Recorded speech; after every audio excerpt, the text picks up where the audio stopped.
Good morning everyone. तो sorry, good afternoon.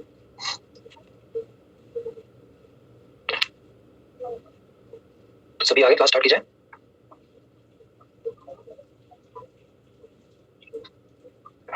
Actually question पूछिए ना, एक तो इसका और एक मतलब वो स्क्रीन दिख रही है। स्क्रीन विजिबल है आपको? अभी वॉइस नहीं क्लियर है? अब बेटा प्लीज रिस्पॉन्ड, वॉइस क्लियर आ रही है?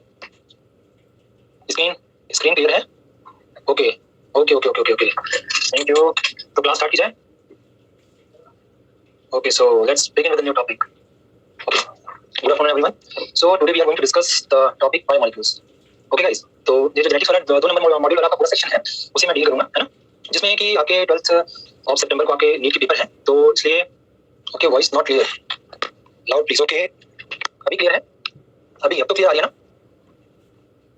ओके, हाँ, तो नीट के पेपर की वजह से जैसे कि मॉलिक्यूलर स्टार्ट करनी थी पहले, लेकिन मॉलिक्यूलर स्टार्ट नहीं कर रहे हैं क्योंकि आप में से कुछ बच्चों के पेपर्स होंगे, तो इसलिए पहले अपन छोटे टॉपिक ले रहे हैं जैसे कि 9 तारीख तक, फिर 10, 11, 12, 13 ये आपकी छुट्टी रहेगी, है ना। तो अपन पहले क्या करेंगे कि बायोमॉलिक्यूल्स, और फिर इसके बाद कोई और नेक्स्ट टॉपिक लेंगे, और आपके नीट के पेपर के बाद, ठीक है, फ्रॉम 14th ऑफ सितंबर हम मॉलिक्यूलर स्टार्ट करेंगे, राइट, मेन चैप्टर। फिर मॉलिक्यूलर के बाद अपन जेनेटिक्स लेंगे और फिर बायोटिक।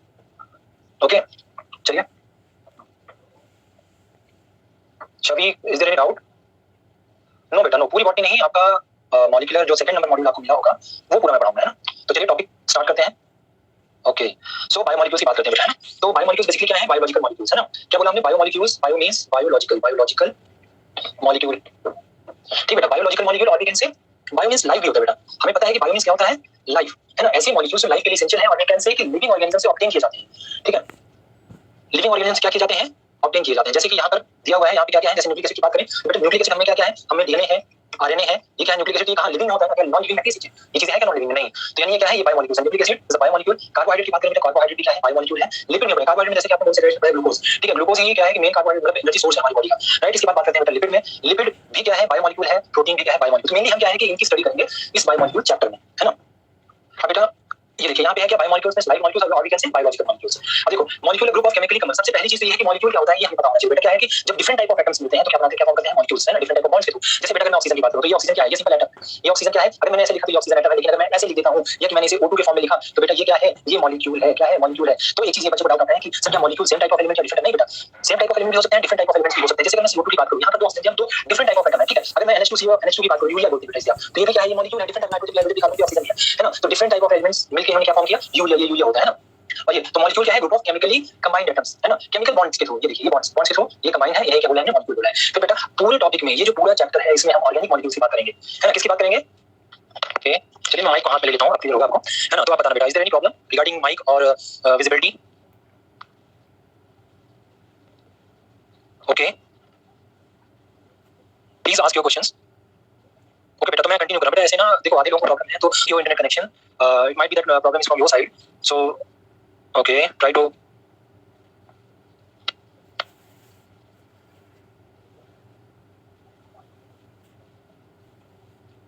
ओके, हाँ तो बेटा फिर ऑर्गेनिक मॉलिक्यूल्स की बात करते हैं बेटा। ज्यादातर ऑर्गेनिक सर, हाँ, जिनका भी ये क्वेश्चन है अभी मैं क्लियर करूंगा, आगे चीजें क्लियर हो जाएंगी, है ना। अभी एक लोगों ने वो किया कि आरएनए वायरस में प्रेजेंट है, हाँ बेटा वो बायोमॉलिक्यूल्स है, वो कहीं भी प्रेजेंट होगा, हम उसे केमिकली लैब में भी सिंथेसाइज करेंगे तो बायोमॉलिक्यूल ही रहेगा। क्यों रहेगा? क्योंकि उसकी केमिकल स्ट्रक्चर सेम रहेगी, वो बायोमॉलिक्यूल्स ही है बेटा, वो बायोमॉलिक्यूल्स ही है ना। शौमिक, शौमिक आपका क्या डाउट है? शौमिक एंड जिया, अनन्या, अनन्या आपका क्या डाउट है? ओके, तो मैं कंटिन्यू कर रहा हूं, है ना, without any interruption. So let's continue. Molecules which compulsorily contain at least, mind my words, at least 2 types of atom. वो कौन कौन से एटम है बेटा? कार्बन प्रेजेंट होना चाहिए और हाइड्रोजन प्रेजेंट होना चाहिए, ये इंपॉर्टेंट है। ऑर्गेनिक मॉलिक्यूल हम उन्हें ही बोलेंगे जिनमें बेटा क्या होगा? कार्बन प्रेजेंट हो और क्या प्रेजेंट हो? हाइड्रोजन प्रेजेंट, मतलब at least molecules having at least carbon and hydrogen, यानी ऑर्गेनिक मॉलिक्यूल उसे ही बोलेंगे हम, है ना। इसके बाद बात आती है बेटा biomolecules, all the organic compound या molecules that can be obtain from living, जिन्हें हम लिविंग से ऑब्टेन कर सकते हैं, ऐसा बोला है इन जनरल बेटा। लेकिन एक चीज ध्यान रखना कि क्या हम लैब में सिंथेसाइज, बच्चे का भी डाउट था, तो अगर लैब में सिंथेसाइज हो रहा है, स्ट्रक्चर सेम है, ग्लूकोज को लैब में सिंथेसाइज कर रहे हैं बेटा, तो वो भी बायोमॉलिक्यूल्स ही है ना। सेल टिश्यू ऑर्गेनिज्म तो यहां से ऑब्टेन करते हैं ना। इसके बाद सबसे इंपॉर्टेंट बात बेटा समझनी है, all biomolecules are organic molecule, जितने भी बायोमॉलिक्यूल्स हैं प्रेजेंट वो सारे ऑर्गेनिक मॉलिक्यूल हैं। लेकिन अगर हम ये कहें कि सारे ऑर्गेनिक मॉलिक्यूल बायोमॉलिक्यूल हैं तो ये बात सही नहीं है ना। तो ये चीज ध्यान रखना कि सारे बायोमॉलिक्यूल, जितने भी बायोमॉलिक्यूल्स हैं वो ऑर्गेनिक मॉलिक्यूल्स तो हैं, ये बात सही है, लेकिन सारे ऑर्गेनिक मॉलिक्यूल बायोमॉलिक्यूल हो ये जरूरी नहीं है ना। जैसे मैं पॉलीथाइन मैंने लिखा है और भी कुछ हम ले लें, मान लो मैं CO2 की बात कर लूं, किसी की बात कर लूं, तो ये सब चीजें क्या है?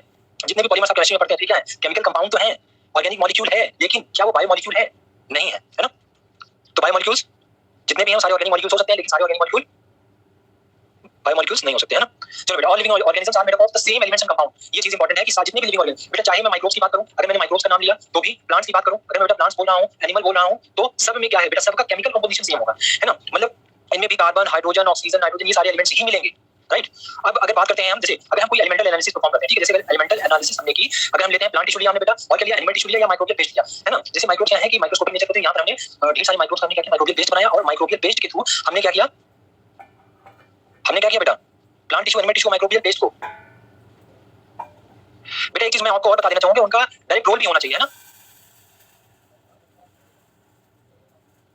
उनका डायरेक्ट रोल भी होना चाहिए हमारी बॉडी में, चीज क्लियर है। जैसे लिपिड का डायरेक्ट रोल है, हम अगर न्यूक्लिक एसिड की बात करते हैं तो डायरेक्ट रोल है, कार्बोहाइड्रेट्स की बात करते हैं वो मेन एनर्जी करेंसी है, अगर मैं प्रोटीन की बात करता हूं, जितने भी enzymes, most of the enzymes, सारे नहीं, राइबोसोम्स की बात नहीं कर रहा हूं, तो जितने भी एंजाइम्स है क्या है बेटा, प्रोटीन है। तो ये सब क्या है, ये बायोमोलिक्यूल्स है ना।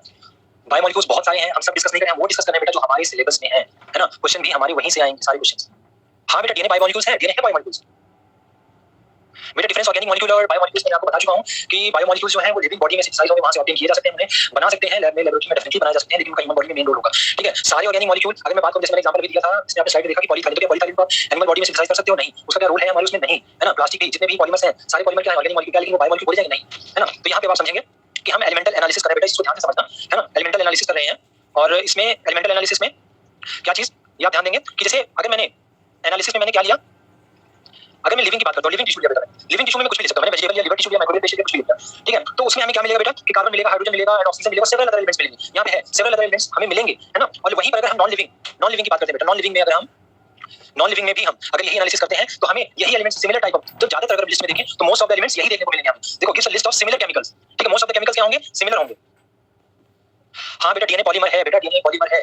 मैंने ऑर्गेनिक केमिस्ट्री में पॉलीमर्स पढ़ते हो, पॉलीथाइलिन, पॉलीस्टाइरीन, ये सारी चीजें पढ़ते हो ना, उनकी बात की मैंने बेटा। डीएनए क्या है, डीएनए न्यूक्लियोटाइड्स का पॉलीमर ही तो है। अगर पॉलीसेकेराइड की बात करें तो मोनोसेकेराइड का पॉलीमर ही तो है।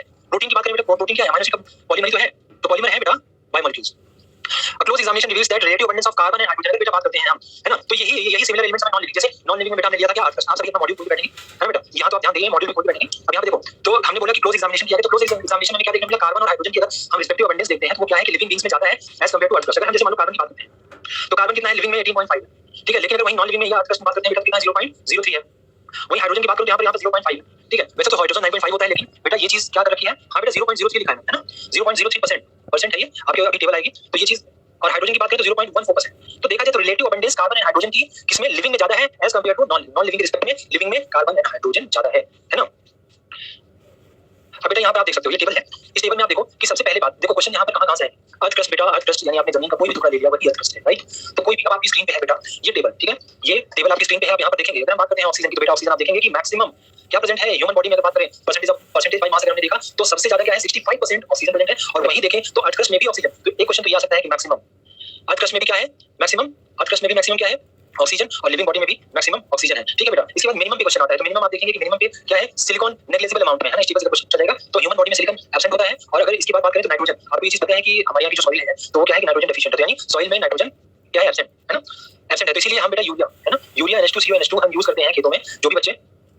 जो भी बच्चे गांव से बिलोंग करते हैं, है ना, रूरल एरिया से, उन्हें पता होगा कि यूरिया और डीएपी यूज किया जाता है। इसमें यूरिया को यूज किया जाता है नाइट्रोजन डेफिशिएंट सॉइल, है ना, क्योंकि अगर आप प्लांट क्या है, लिविंग है, प्लांट अगर लिविंग है तो लिविंग में क्या है कि अगर हम नाइट्रोजन को देखेंगे तो नाइट्रोजन 3.3% है। तो यानी अगर हम बात करते हैं बेटा किसकी, प्रोटीन की बात करते हैं, और आप बात करते हो न्यूक्लिक एसिड की, वहां पर नाइट्रोजन है ना, तो जरूरत तो पड़ती है। लेकिन अगर हम देखें तो क्या अर्थ क्रस्ट में है, सॉइल में है, नहीं, सॉइल में बहुत कम नेग्लिजिबल अमाउंट में है। तो ये क्वेश्चन आ सकते हैं, ये टेबल आप देख लेंगे। और अगर पूछा जाएगा तो बेटा एक ऑर्डर पूछा जा सकता है ना, एक ऑर्डर पूछा जा सकता है जिसमें कि नेक्स्ट उसमें देखेंगे, ये ऑर्डर आपसे पूछा जा सकता है। इसमें कोई बच्चों का क्वेश्चन होगा कि सर ये आप, तो एक्चुअली बेटा आप एनसीईआरटी पे ही फोकस करेंगे, ठीक है। तो आप यहाँ पर एनसीईआरटी का डेटा ही मानेंगे जो कि 0.5% है, ठीक है, आंसर यही जाएगा, है ना। बस ये एक ऑर्डर है, तो आप एक्चुअली इसको आना कहाँ पर चाहिए, एज पर एनसीईआरटी आएगा यहाँ पर फास्फोरस के पास। अब आप बोलोगे सर टेबल में तो फास्फोरस भी नहीं दिया है, हाँ नहीं दिया हुआ है, क्लोरीन भी नहीं दिया हुआ बेटा, लेकिन अगर आप इसे वो कर लोगे, याद कर लोगे तो सही है ना।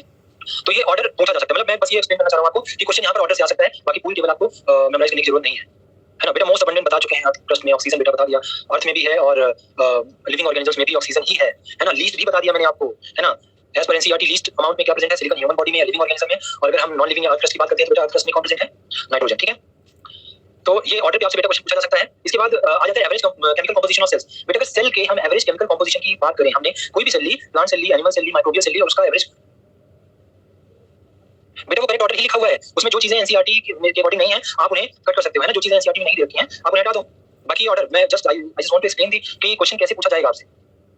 हाँ बेटा, ये रेलेवेंट क्वेश्चंस ही करें, है ना, नहीं तो आपका टॉपिक ऐसे नहीं हो पाएगा बेटा। मॉड्यूल की कॉपी अपलोड करवा दो। हाँ, मॉड्यूल की कॉपी अपलोड हो जाएगी, पहले आप यहाँ पर फोकस करो, है ना, मॉड्यूल की कॉपी में नहीं बेटा, है ना, आपके पास ये तो चाहिए ना, पीपीटी चाहिए, ये कंटेंट जा रहा है तो आप इस कंटेंट को अच्छे से पढ़ो, राइट।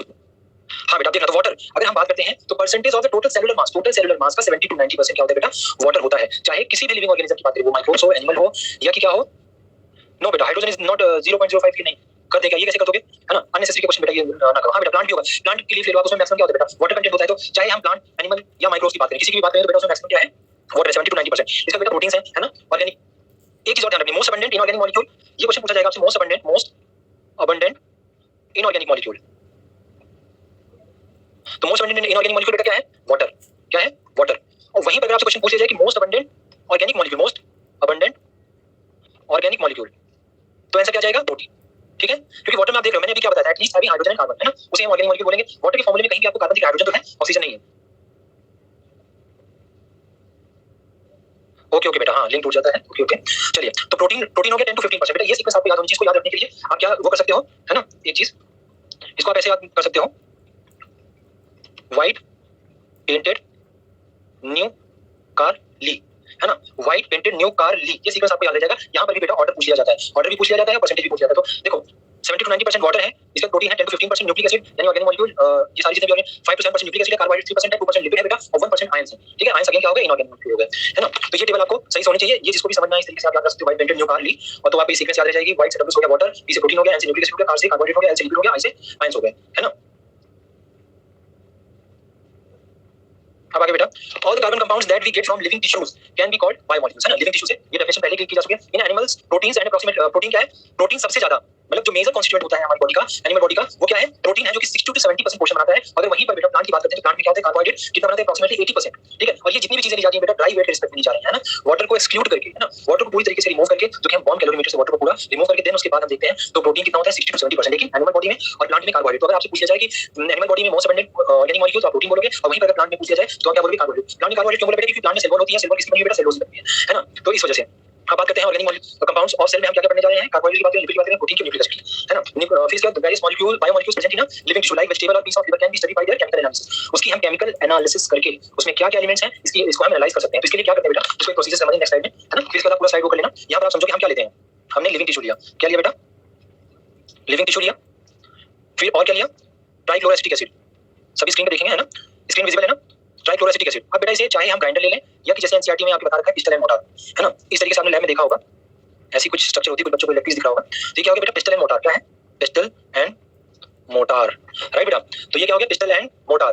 तो हाँ बेटा स्लाइड आ जाएगी, पहले आप यहाँ पे पूरा प्रोसीजर समझ लोगे तो सब कुछ समझ में आ जाएगा, है ना।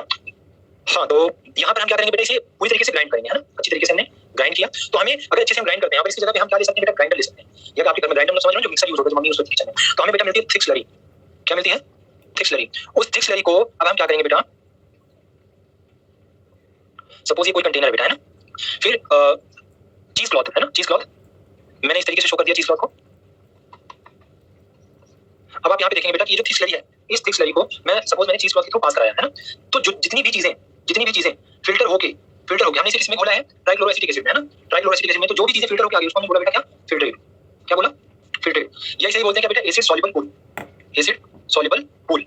कैसे, अब जैसे इसको हम ऐसे समझ सकते हैं कि हम देखते हैं कि घर में हमने जैसे सपोज बेटा चाय बनाई, क्या बनाया, हमने चाय बनाई। तो चाय बनाने के बाद हमने अब उसको चाय को कप में छाना, सपोज एक कप है, कप में आपने चाय को छाना। तो जितनी चीजें छन के आ गई, सपोज जो आपने चीनी डाली, चीनी पूरी तरीके से खुल गई, है ना, वो छन के आ गई, दूध भी आ गया, पानी भी आ गया, है ना, और चाय की पत्ती का जो एक्सट्रैक्ट था वो भी इसमें आ गया, है ना। लेकिन यहाँ पर चाय की पत्ती और अदरक का भी जो रेमिनेंट पोर्शन था वो ऊपर रह गया, और जो रस था वो इसमें आ गया, चाय में आ गया, एक्सट्रैक्ट उसका जो भी था, है ना। तो जो चीजें यहाँ पर बची रह गई बेटा, जो चीजें यहाँ पर बची रह गई उसको हमने क्या बोला, रेटेंटेट, क्या बोला बेटा, रेटेंटेट, या बोला एसिड इन सॉल्युबल पूल, है ना। तो ये चीज ध्यान रखेंगे, जो चीजें ऊपर रहेगी, जो चाय की पत्ती की चीजें ऊपर रहेगी उसे हमने बोला रेटेंटेट या एसिड इन सॉल्युबल पूल, और जो छन के आ गई उसको बोला फिल्ट्रेट या एसिड सॉल्युबल पूल। अब यहाँ पे हमें क्या क्या मिलता है बेटा, तो फिल्ट्रेट में हमें एनसीईआरटी बोलती है कि ऐसे मॉलिक्यूल्स मिलते हैं जिनका मॉलिक्यूलर वेट 18 to 800 डाल्टन है।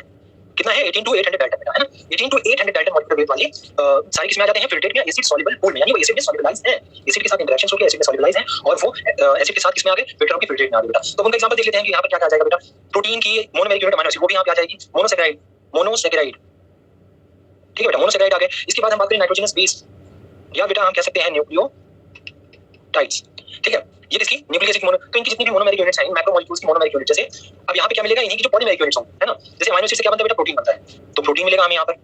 और क्या मिलेगा बेटा, प्रोटीन मिलेगा, मोनोसेकेराइड से बनते हैं पॉलीसेकेराइड, तो पॉलीसेकेराइड मिलेंगे हमें यहाँ पर, पॉलीसेकेराइड मिलेंगे, और क्या मिलेगा बेटा, न्यूक्लिक एसिड मिलेगा, ठीक है, न्यूक्लिक एसिड, शॉर्ट फॉर्म लिखना कोई प्रॉब्लम तो नहीं है ना, है ना। हाँ बेटा, नाइट्रोजनस बेस जैसे adenine, guanine, cytosine, uracil, thymine, nitrogenous base है बेटा, है ना। और उसी में अगर जैसे राइबोस शुगर है और फॉस्फोरिक एसिड है तो फिर वो क्या हो गया, न्यूक्लियोटाइड हो गया कंप्लीट। न्यूक्लियोटाइड ही क्या बनाते हैं, पॉलीमराइज होकर क्या बनाते हैं, न्यूक्लिक एसिड बनाते हैं, जो कि हमारे यहाँ डीएनए या आरएनए है ना बेटा। तो ये चीज आपके लिए। चीज क्लॉथ क्या होता है सर, बेटा आप डेयरी में गए हो, डेयरी में आपने देखा होगा जहाँ वो पनीर बनाता है, तो सिंपल चीज क्लॉथ एनसीईआरटी ने उसी को किया है, वो चीज क्लॉथ है ना। फिल्टर पेपर भी हम यूज करते हैं लैब में, लेकिन एनसीईआरटी वहाँ पर चीज क्लॉथ, क्योंकि काफी समय पहले ये चीज की गई थी बेटा, है ना। हाँ बेटा, रिवाइज कर रहा हूँ मैं, रिवाइज कर रहा हूँ, इसमें काफी चीजें बची हुई बेटा, है ना। तो अब एक चीज फिर से आप देखेंगे एक बार कि हमने लिविंग टिश्यू लिया, लिविंग टिश्यू में बेटा कुछ भी हो सकता है, प्लांट टिश्यू हो सकता है, जैसे कि हमने कोई वेजिटेबल ले ली, कैरेट ले ली, ऑनियन ले लिया, कैप्सिकम ले ली, कुछ भी ले लो, है ना, लीफ ले ली, doesn't matter, whatever thing you are taking, right. और जैसे आप इसके बाद क्या ले सकते हो, लीवर ले सकते हो, माइक्रोबियल पेस्ट ले सकते हो, तो उसको आपने अच्छे से ग्राइंड किया है, मिक्सर में अच्छे से मिक्स कर दिया है, लेकिन वहां पर क्या होना चाहिए, ट्राइक्लोरोएसिटिक एसिड। नो बेटा, बोन मत लेना, बोन मत लेना, बोन को आप इसमें ग्राइंड नहीं कर पाओगे, है ना, पिस्टन मोटर आपका टूट जाएगा। ओके, तो फिर ये क्या बन गया, आपकी थिक स्लरी बन गई बेटा, है ना। थिक स्लरी जो पेस्ट आपका बनके तैयार हुआ, उसे हमने थिक स्लरी बोला। फिर मैंने आपको बोला कि भाई चाय को जैसे छानते हैं उस तरीके से हमें इसे फिल्टर करना है, तो यहाँ पर हमने क्या लिया, चीज क्लॉथ लिया, वहां पर थिक स्लरी को डाला, तो जो भी चीजें फिल्टर होंगे नीचे आ गई, उसे हमने बोला फिल्ट्रेट या एसिड सॉल्युबल पूल, है ना। जो चीजें एसिड में सॉल्युबलाइज थी वो एसिड में सॉल्युबलाइज होकर नीचे आ गई, उसे बोला फिल्ट्रेट एसिड सॉल्युबल पूल। इनका मॉलिक्यूलर वेट कितना था, 18 to 800 डाल्टन के बीच में था। क्या क्या था इसमें, amino acid, monosaccharide, nitrogenous base, ये सारी चीजें थी। रेटेंटेट में हमें क्या मिला बेटा, रेटेंटेट यानी जो चीजें ऊपर है, जैसे चाय पत्ती जब हम छानते हैं तो ऊपर रह जाती है, तो यानी रेटेंटेट में हमें क्या मिला, प्रोटीन, यानी नहीं कि पॉलीमराइज यूनिट मिली, प्रोटीन, पॉलीसेकेराइड और न्यूक्लिक एसिड, है ना। एक चीज ध्यान रखेंगे बेटा कि इनऑर्गेनिक मॉलिक्यूल्स, कुछ inorganic molecules like sulfates and phosphates।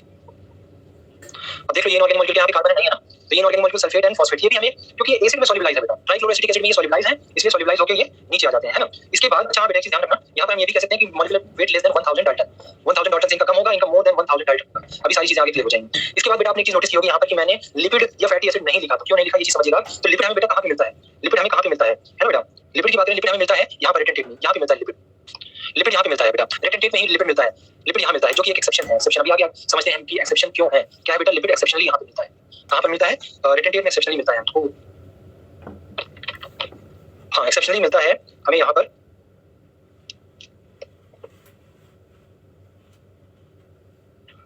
यहाँ तक चीजें क्लियर, मैं इसको इरेज करने जा रहा हूँ बेटा। हाँ बेटा, मैं अभी भी समझा रहा हूँ, इसी समझा रहा हूँ, यहाँ पे चीजें आप थोड़ा बना दोगे, है ना। अब ये स्लाइड पूरा इरेज कर रहे हैं।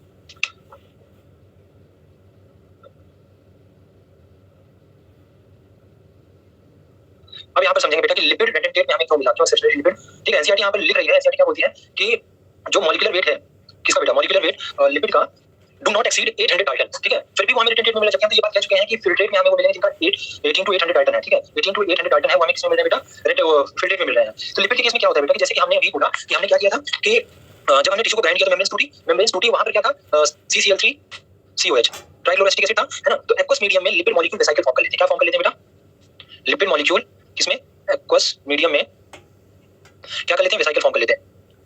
जो भी फ्रेगमेंट्स है ना, लिपिड मेम्ब्रेन टूटी, सपोज ये पूरी लिपिड मेम्ब्रेन थी, पूरी लिपिड मेम्ब्रेन थी, ये टूटी, तो अब देखो लिपिड में क्या होता है, लिपिड क्या है, फैटी एसिड पॉलीमर है, तो फैटी एसिड में हाइड्रोफोबिक टेल होती है, टेल क्या होती है, हाइड्रोफोबिक टेल हो गई, ये टेल है जो कि फैटी एसिड्स होते हैं, है ना, टेल है ये, और ये हाइड्रोफिलिक हेड है, ठीक है। ये हाइड्रोफिलिक नेचर का है, और ये क्या है बेटा, हाइड्रोफोबिक नेचर। तो ये तो पानी से दूर भागेगा और ये पानी के साथ रहेगा, तो बेटा रिसाइकिल भी ऐसे ही बनती है ना, रिसाइकिल ऐसे ही बनती है, रिसाइकिल ऐसे ही बनती है। इस तरीके से आप देखोगे, मैं एक बना रहा हूँ बस, यहाँ पर ऐसे ही लगातार ऐसे होगा, तो देखो बेटा वाटर यहाँ भी आ जाएगा, वाटर यहाँ भी आ जाएगा, तो इसीलिए ये पूरा इसने क्या किया, इसने ऐसे पूरा कवर कर लिया फैटी एसिड चेन को, यहाँ बीच में छुपा लिया, ठीक है। तो क्या फॉर्म कर लेते हैं, रिसाइकिल फॉर्म कर लेते हैं। तो रिसाइकिल फॉर्म करने की वजह से ये यहीं पे रोक लिए जाते हैं, है ना, कहाँ, रेटेंटेट में। हाँ बेटा, हाँ, राइट, हाँ डबल मेम्ब्रेन की हमने बात की है ना, डबल मेम्ब्रेन की बेटा बात की है, एनिमल प्लांट माइक्रोब्स की, हाँ ओके बेटा, हाँ एक बार बता रहे हैं, अच्छा स्लो, हाँ बेटा स्लो ही बता रहे हैं। तो फिर से एक बार समझेंगे अपन इस चीज को, आप स्क्रीन पे देखिएगा, है ना, यहाँ पे स्क्रीन पे मेरी तरफ देखिएगा, चीज समझिएगा कि हमने लिपिड लिया था बेटा, हमने क्या क्या बनाया, रेटेंटेट और फिल्ट्रेट। वैसे अगर मॉलिक्यूलर वेट वाइज देखा जाए तो लिपिड को आना कहाँ चाहिए था, फैटी एसिड को आना कहाँ चाहिए था, हमें फिल्ट्रेट में मिलना चाहिए, क्योंकि इसका मॉलिक्यूलर वेट बेटा 800 डाल्टन से ज्यादा नहीं होता, ये लाइन एनसीईआरटी लिखती है ना। तो क्या होता है कि जब हम ने फ्रेगमेंटेशन किया, यानी ये मेम्ब्रेन्स टूटी, है ना, जब भी हम लिविंग टिश्यू को ग्राइंड कर रहे थे, उसमें जो मेम्ब्रेन्स थी, तो एक्वस मीडियम में वो क्या करती है, रिसाइकिल फॉर्म कर लेती है, रिसाइकिल बड़ी स्ट्रक्चर है ना, तो वो इस चीज क्लॉथ को या जो भी हमने फिल्टर पेपर लिया उसे क्रॉस करके फिल्ट्रेट में नहीं आ पाती, वो ऊपर ही ट्रैप हो जाती है, रेटेंटेट के साथ रुक जाती है। तो आपसे क्वेश्चन यही पूछा जाता है कि लिपिड को कहां ऑब्टेन किया जाएगा, तो लिपिड कहां मिलता है बेटा, तो लिपिड हमें मिलता है रेटेंटेट में या एसिड इनसॉल्युबल। ये क्वेश्चन कई बार आ चुका है ना, और ये लाइन आती है कि lipids molecular weight do not exceed 800 dalton, ठीक है।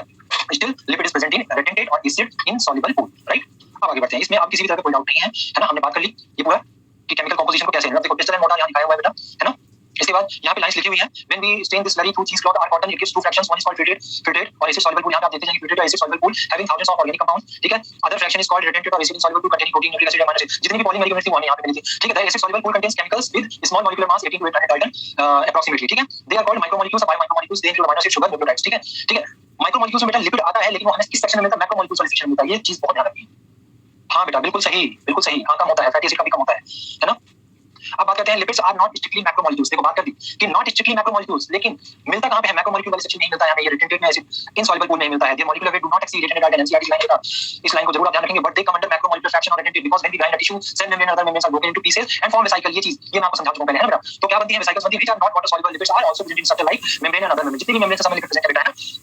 अब इसके बाद एसिड सॉल्युबल फ्रैक्शन रिप्रेजेंट्स रफली साइटोप्लाज्मिक कंपोजिशन। ये चीज ध्यान रखेंगे, साइटोप्लाज्मिक कंपोजिशन को रिप्रेजेंट करता है विदाउट ऑर्गेनेल्स, है ना। सारे ऑर्गेनेल्स को हटा देंगे तो जो बचेगा वो क्या? साइटोप्लाज्मिक कंपोजिशन हो गया, एसिड सॉल्युबल फ्रैक्शन है ना। अब कुछ लोग बोलेंगे सर उसमें तो प्रोटीन भी है, तो बेटा जनरली एक जनरल बात बोली गई है ना।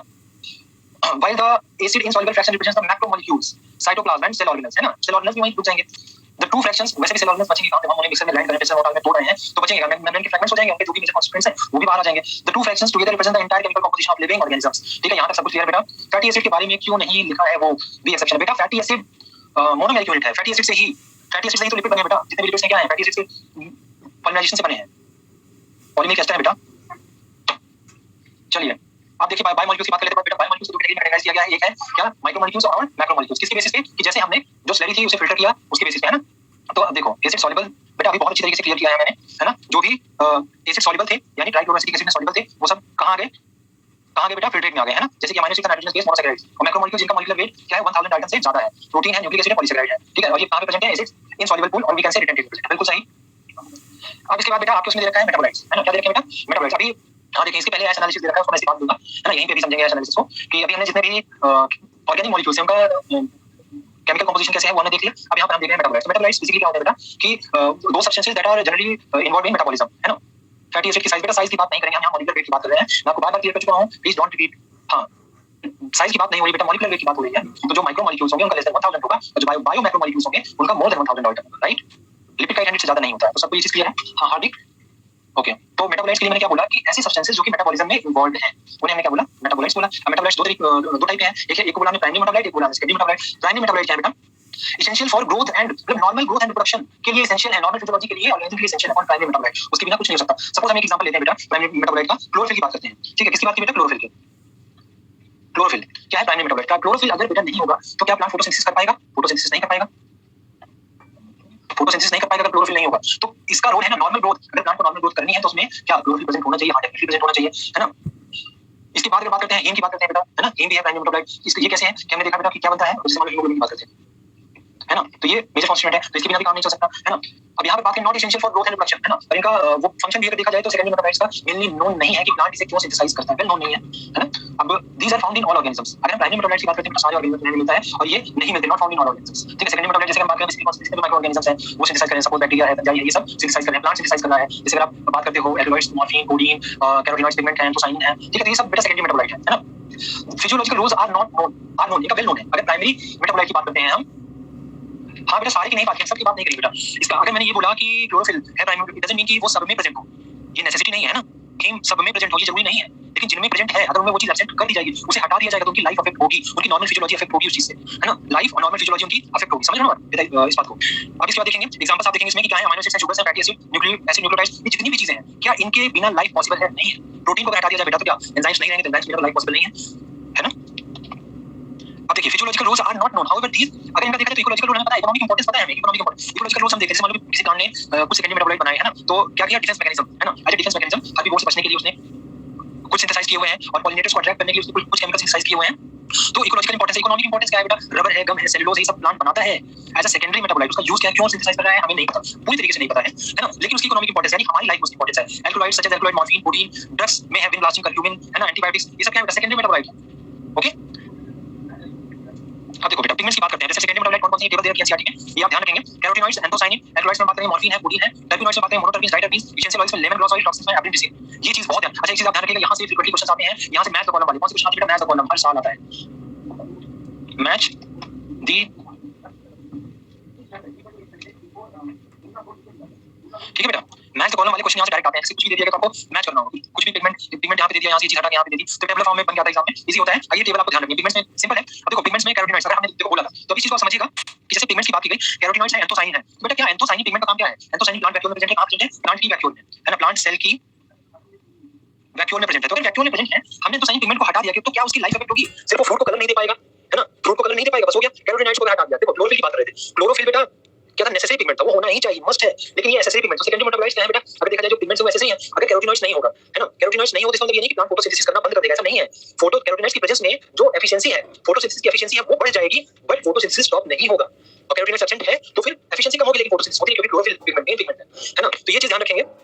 तो नॉर्मल फिजियोलॉजी में इनका कोई रोल नहीं होता है। अगर ये है तो क्या करेंगे? एनहांस कर देंगे प्रोसेस को, ठीक है। जैसे प्लांट ने बनाया मॉर्फिन कोडीन, है ना, हम इसे यूज कर रहे हैं। टर्पिनॉइड, मोनोटर्पीज एंड डाइटर्पीज एसेंशियल ऑयल्स बनाए, लेमन ग्लॉस ऑयल यूज कर रहे हैं, टॉक्सिन हम यूज कर रहे हैं। इसके बाद है लैक्टिन्स में कॉनकेना बेलिन ए, है ना, ड्रग्स में है विनब्लास्टिन कर्क्यूमिन, ये चीज पॉलीमेरिक सब्सटेंसेस, रबर आजकल बहुत यूज कर रहे हैं, यूज कर रहे हैं, सेलुलोज, सब कुछ यूज कर रहे हैं। जो मैंने कपड़े पहन रखे हैं यहाँ पे सेलुलोज है, भाई सेलुलोज फाइबर है ना, ये सेलुलोज फाइबर है जो वुड है। तो अब आप इस चीज को समझेंगे तो I think primary metabolite and secondary metabolites are clear, है ना।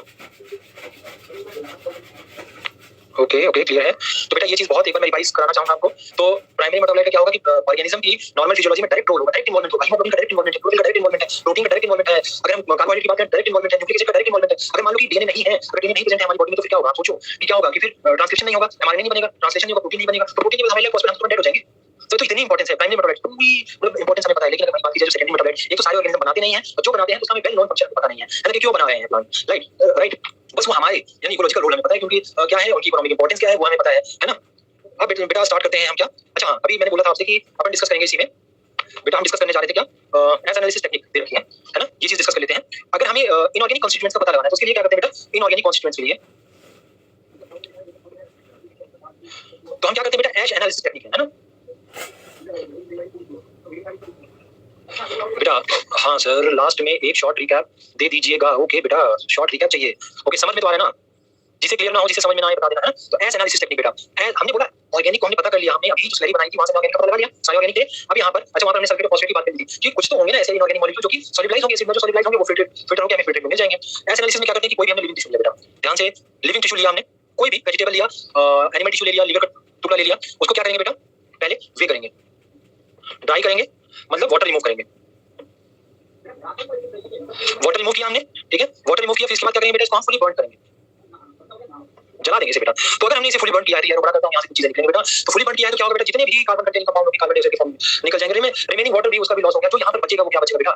ऐश बचेगी। जो रेमिनेंट बचा है, क्या बचा है? रेमिनेंट। बहुत अच्छे से समझ रहा है, बहुत ऑलमोस्ट लर्न हो जाता है ऐसे पहले वाले। ओके ओके बेटा, पहले वाले की तैयारी करेंगे। ओके चलो, आप लोग कंपैरिजन करते रहते हो, है ना। चलो ओके ओके, तो आपकी स्क्रीन पे ये है। तो बेटा हमने क्या बोला कि क्या है? As analysis technique. तो ऐसे नहीं, यहाँ पर तो हमें क्या बेटा, यहाँ पर अगर मैं मैग्नीशियम की बात करूँ तो कहाँ मिलेगा? यहाँ पे मिल जाएगा हमें। यहाँ पर हमें क्या मिल जाएगा? कैल्शियम की बात की, हमें कुछ भी, है ना, कैल्शियम की बात कर ली, कुछ जितने भी इनऑर्गेनिक है, इनऑर्गेनिक मॉलिक्यूल्स हैं वो सब हमें यहाँ पे मिल जाएंगे, है ना, एज में। तो ये चीज यहाँ तो आपको ये चीज क्लियर है ना। इसके बाद एक बार कार्बोहाइड्रेट लेते हैं, इसका एक शॉर्ट रिकैप मैं दूंगा, वो आप स्क्रीन पे देखेंगे, मैं आपको बताता जाऊंगा और वो शॉर्ट रिकैप हो जाएगा, ठीक है बेटा।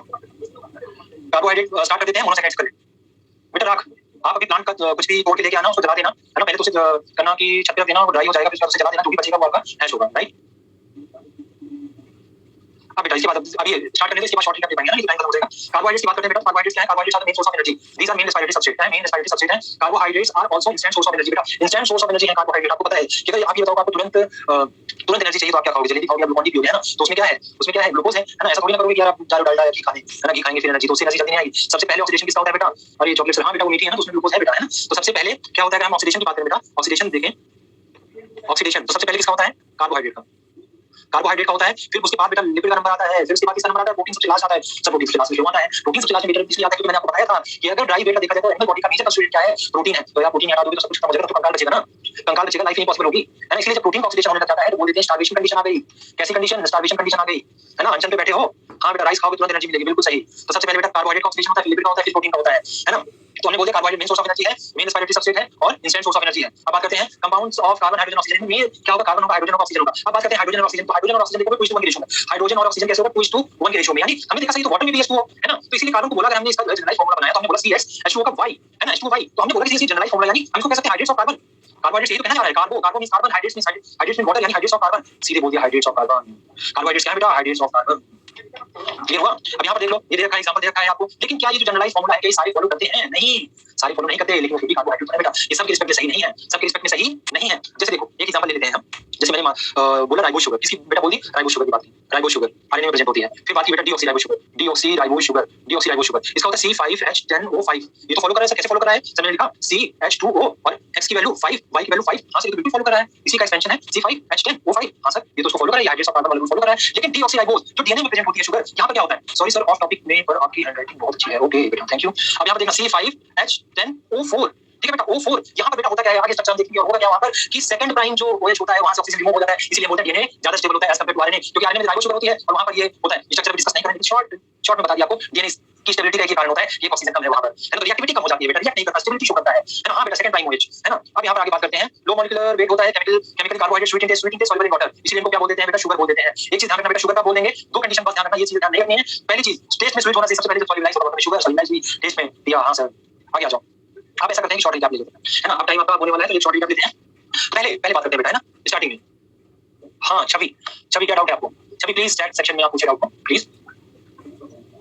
हाँ बेटा, इनऑर्गेनिक है, इनऑर्गेनिक केमिस्ट्री भी आपकी हुई नहीं है ना। हाँ छवि, इनऑर्गेनिक है। मैंने आपको बता दिया कि ऑर्गेनिक मॉलिक्यूल्स वही होंगे जिनमें कार्बन और हाइड्रोजन एसेंशियल है बेटा, वो होना ही चाहिए, है ना, वो होना ही चाहिए। अब एक चीज ध्यान रखेंगे बेटा, अब स्टार्टिंग से हम एक बार हम क्विक रिकैप ले लेते हैं। अगर बेटे हमने लिविंग ऑर्गेनिज्म की बात की थी तो हमने देखा था कि एलिमेंटल कंपोजिशन क्या था, सेम था, ठीक है। लिविंग की बात करें, आर्ट की हमने नॉन लिविंग की बात की थी तो सेम था। लिविंग में तो सेम था ही, चाहे माइक्रोबियल टेस्ट किया, एनिमल टिश्यू लिया, प्लांट टिश्यू लिया, सबका सेम था, है ना।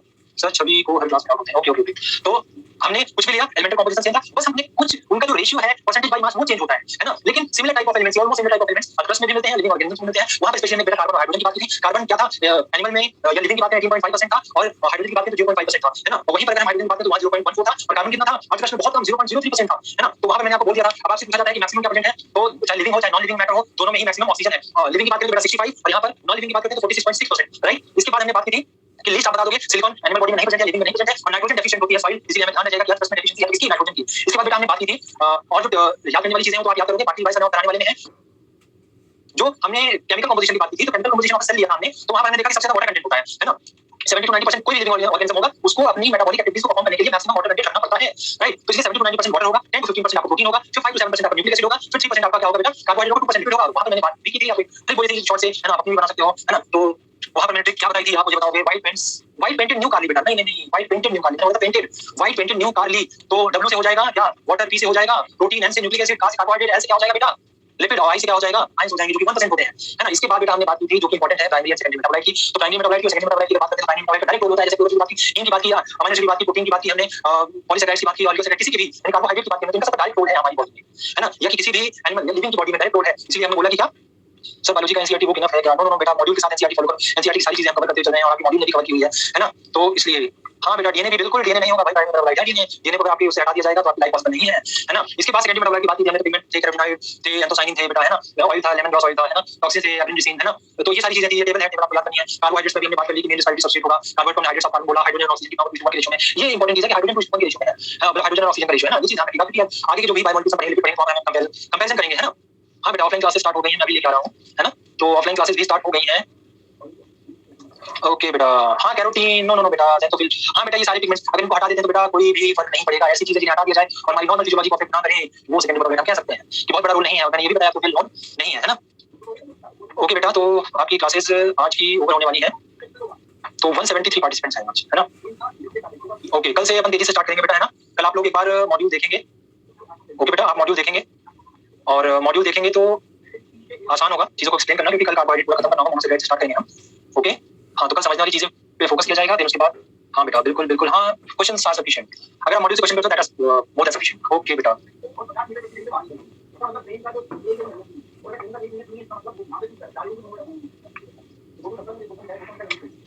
ओके बेटा,